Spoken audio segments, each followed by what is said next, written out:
Okay, so today we're diving into something a little different than usual. A pretty wild story, actually, that just kind of popped up online recently.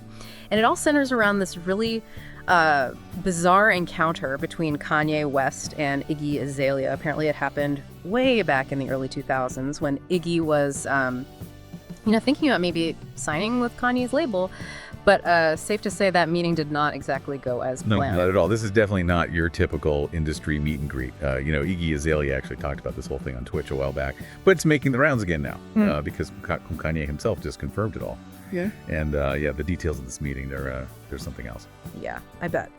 So let's start from the beginning. So Iggy walks into this meeting, right? Probably expecting to talk business, contracts, the usual stuff.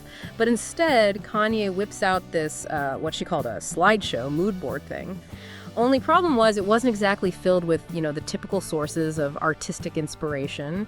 It was pornography. Mm-hmm. And to make things even weirder, some of the pictures in the slideshow were actually of Iggy herself. Yeah, that's definitely a curveball. You don't see that every day. And what's really interesting is how Iggy reacted to all of this. Like, obviously, she was surprised, right? Mm-hmm. But she also mentioned feeling a little, validated almost.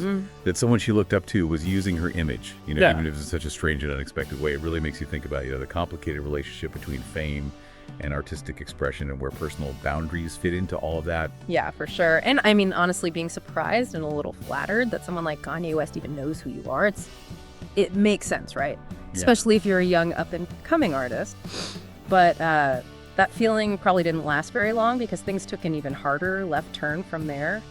Kanye apparently just straight up told Iggy that he had masturbated to those photos. Yeah, it's hard to even imagine what the mood in that room must have been like after that. Talk about awkward and uncomfortable. Yeah. And it really brings to light the power dynamics that exist in the music industry. It goes way beyond just some, weird artistic choice. Yeah. This was a deeply personal and incredibly inappropriate thing to share in a professional setting. It makes you wonder about the kind of pressure and expectations and even vulnerability that people, especially young artists, face when they're trying to make it in that world. Yeah, absolutely. And it gets worse. Because according to Iggy, the conversation took an even more personal turn.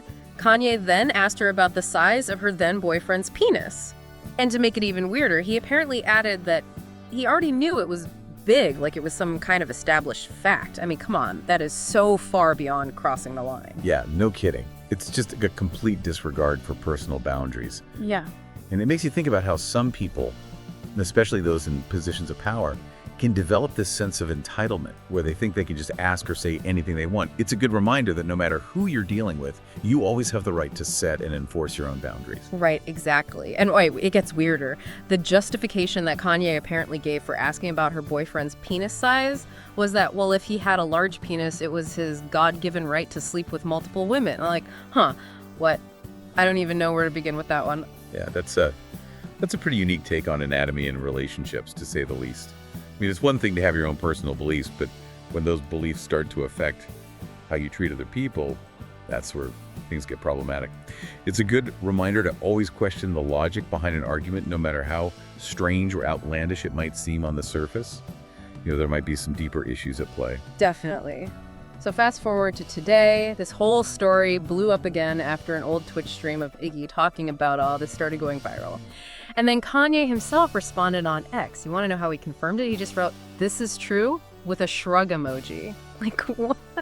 Yeah, that shrug emoji is really something, isn't it? Yeah. It can mean so many different things. Like, is he blowing it off? Is he embarrassed? Is he just acknowledging his past self without any real emotion?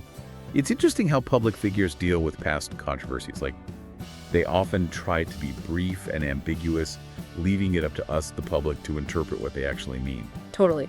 So how did all of this even resurface in the first place? Well, it seems like it all stems from this online feud Kanye's been having with Playboy Cardi. Right. The whole thing seems to have been triggered by Playboy Cardi asking if Kanye's daughter, Northwest, could be featured on one of his songs. Just a simple request. Or so you'd think. Right. Cardi even tagged Kanye's ex-wife Kim Kardashian on Instagram, asking her to have North send him a song. And, well, that's what seems to have set Kanye off. He started posting all this stuff online, and things just kind of spiraled from there. It's crazy how something seemingly small and innocent can suddenly turn into this huge public drama, especially on social media. Yeah, it's like one little thing leads to another, and before you know it, everyone's involved, and it's all over the internet. And in this case, Kanye decided to bring Iggy Azalea back into it. He basically asked if it would be okay for Iggy's son with Playboy Cardi to collaborate with him, basically turning the whole Northwest request back on Cardi. A pretty strange way to make his point, if you ask me. Yeah, for sure. And that's when Iggy decided to speak up.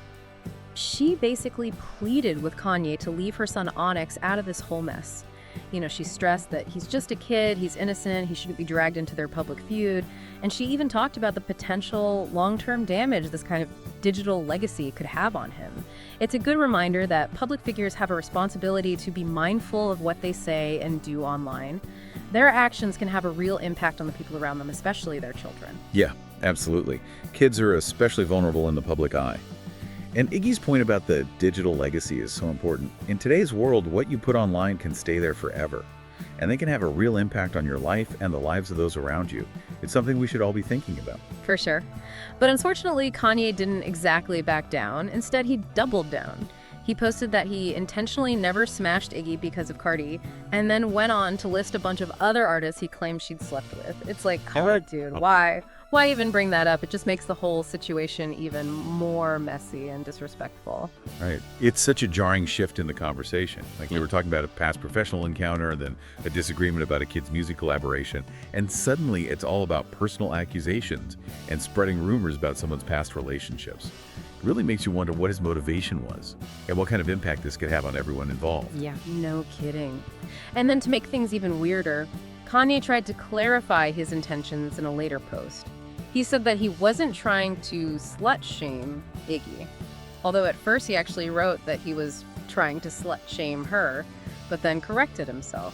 He went on to say that he was trying to shame her by suggesting she always fucked with someone I knew, and that he preferred women with high body counts. I mean, it's just a whole lot of confusing and contradictory statements. Yeah, this whole attempt at clarification just raises more questions than it answers. This whole focus on past relationships and using body counts as some kind of judgment is just bizarre. It's hard to understand the logic behind it and what he was really trying to achieve by saying all this publicly. Right.